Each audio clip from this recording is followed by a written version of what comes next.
and the higher risk of crossing climate tipping points, unleashing irreversible damage, including here in the Amazon.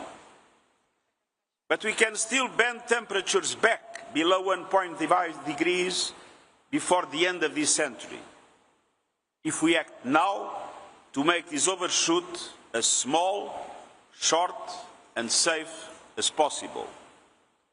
And that mission begins here in Belém. I strongly appeal to all delegations to show willingness and flexibility to deliver results that protect people and keep 1.5 degrees alive. A fair outcome, concrete on funding adaptation, credible on emission cuts, bankable on finance.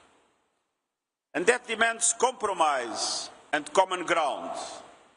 It demands courage. No delegation will leave Belém with everything it wants, but every delegation has a duty to reach a balanced deal. First, on protecting people. For millions, adaptation is not an abstract goal.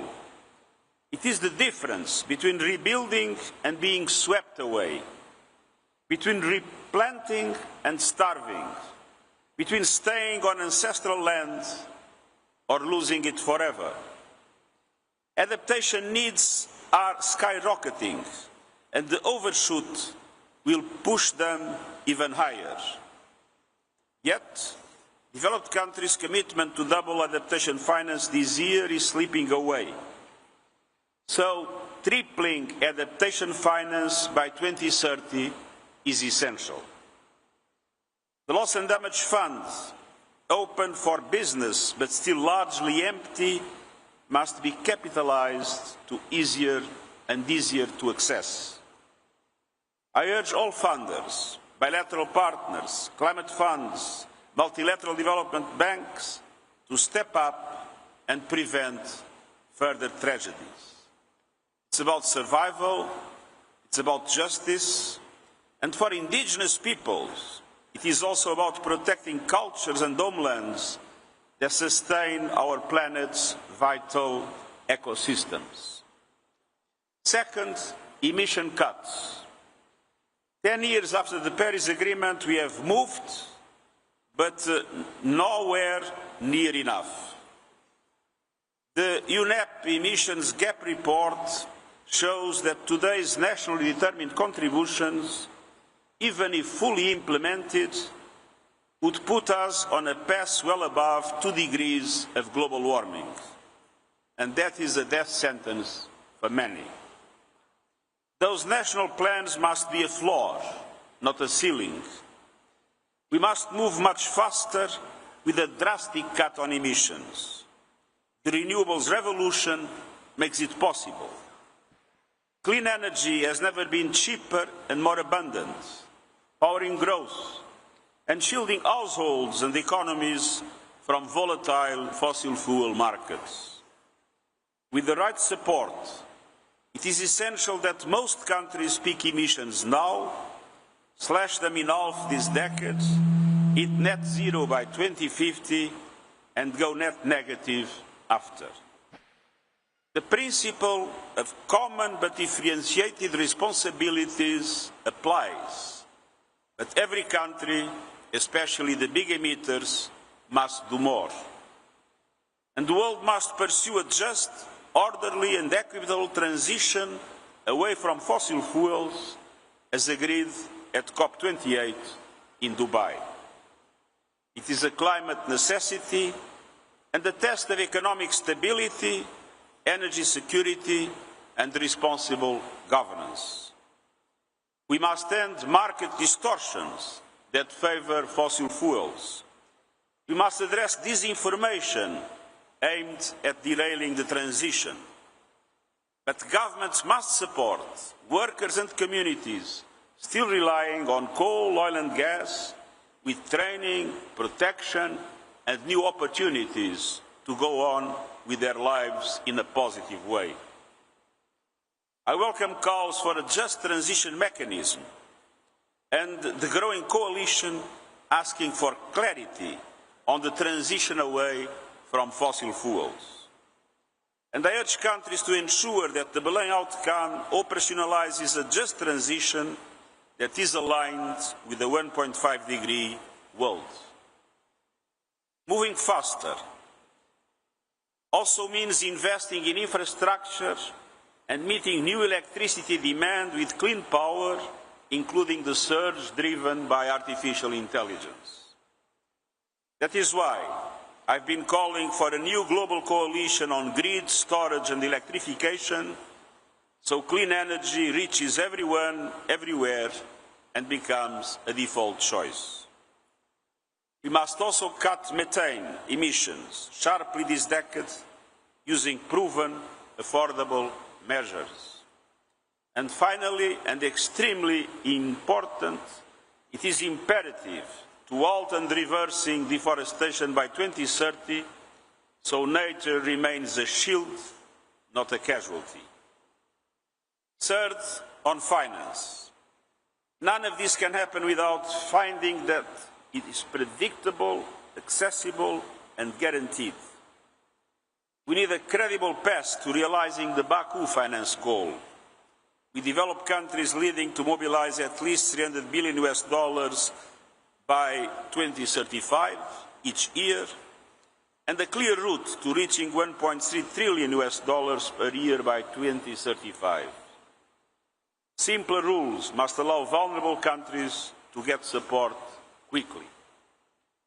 Thinking beyond the COP, the cost of capital for developing economies must fall drastically through concessional finance, debt guarantees and innovative instruments. We know that budgets are limited, but the financial system can unlock and multiply the available resources to achieve a much greater impact. Multilateral development banks must play a decisive role. They need to be bigger, better and bolder, allowing them to massively increase their lending capacity and to leverage private finance at speed and scale. What has been failing is the political will to take the necessary decisions. If the international financial architecture cannot meet this moment, reform becomes a necessity, not an option.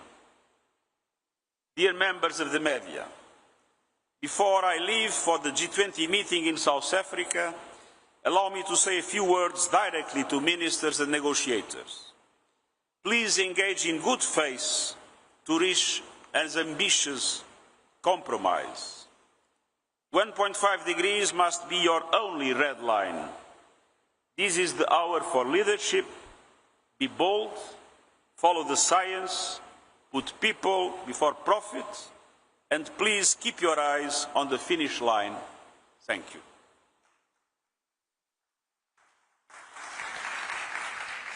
Thank you so much. I'm going to start with Victor from Globo. Thank you. Secretário-Geral, muito bom dia. Estamos ao vivo aqui na Globo News.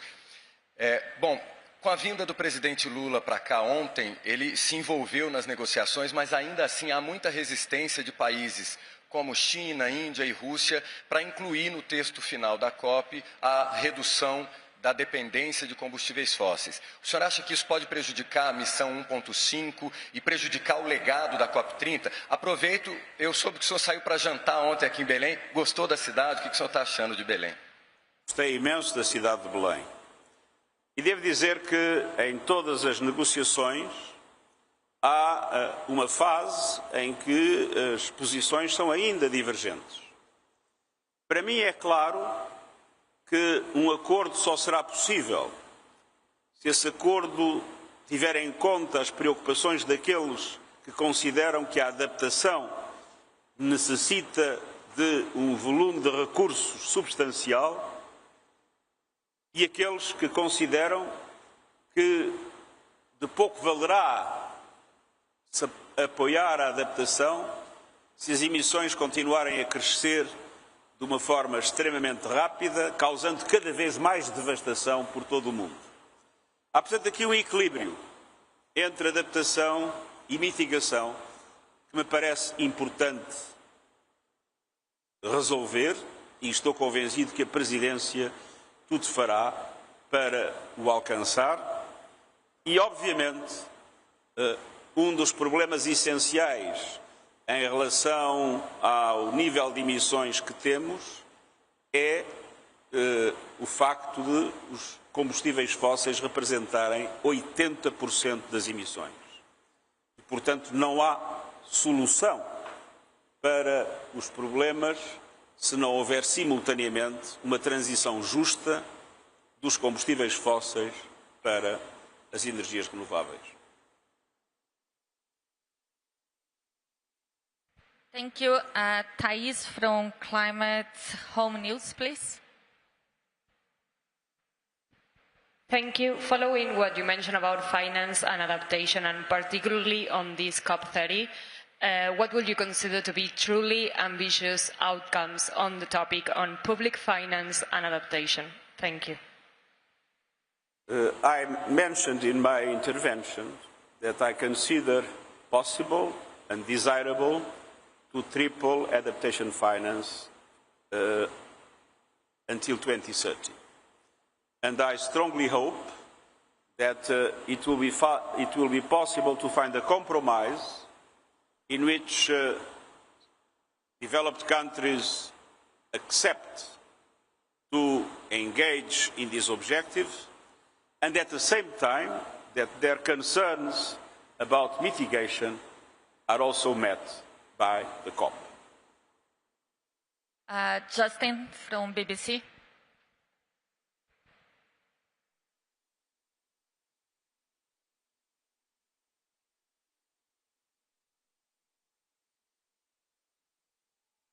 Hello, Secretary-General. Secretary-General, what message do you want this conference to send to Donald Trump?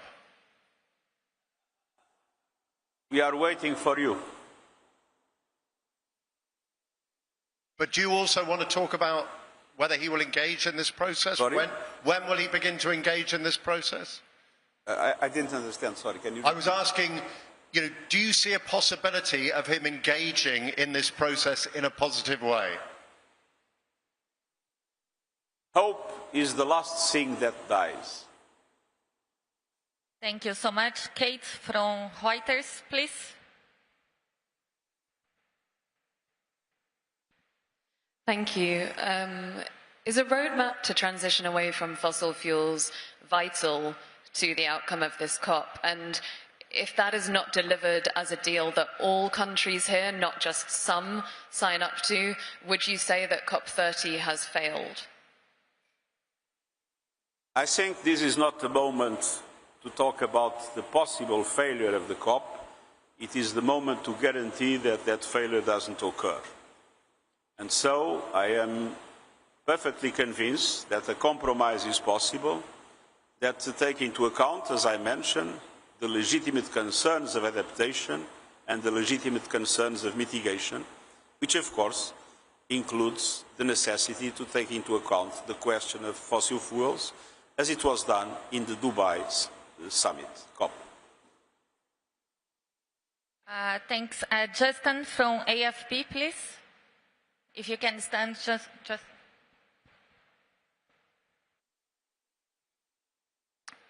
Good morning. A significant number of countries, including large emitters, have not published their NDC yet, their climate plans. What is your message to them?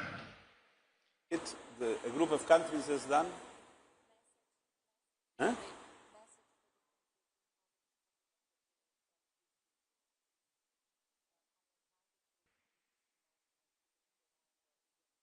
Well, my message is that it's absolutely essential to have NDCs as quickly as possible. But more than that, as looking at today's NDCs, they are far from being aligned in general, not everyone, but in general, far from being aligned with 1.5 degrees goal. We need to consider them as a floor, not a ceiling, and we need to make an effort in order to guarantee that we have a more drastic cut in emissions in the years to come. I think we have time for one more. Jessica from Folha de São Paulo, please. Hello, good morning. How do you see the resistance of parties such as the EU and the UK who are supporting the roadmap to transition away from fossil fuels, but do not want to talk about increasing finance, especially in adaptation? What would be your message to these countries?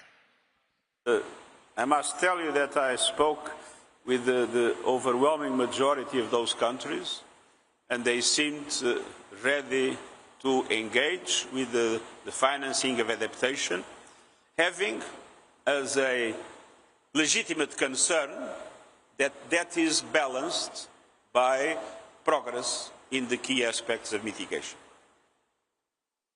Thank you very much. Muito obrigado. Thank you very much.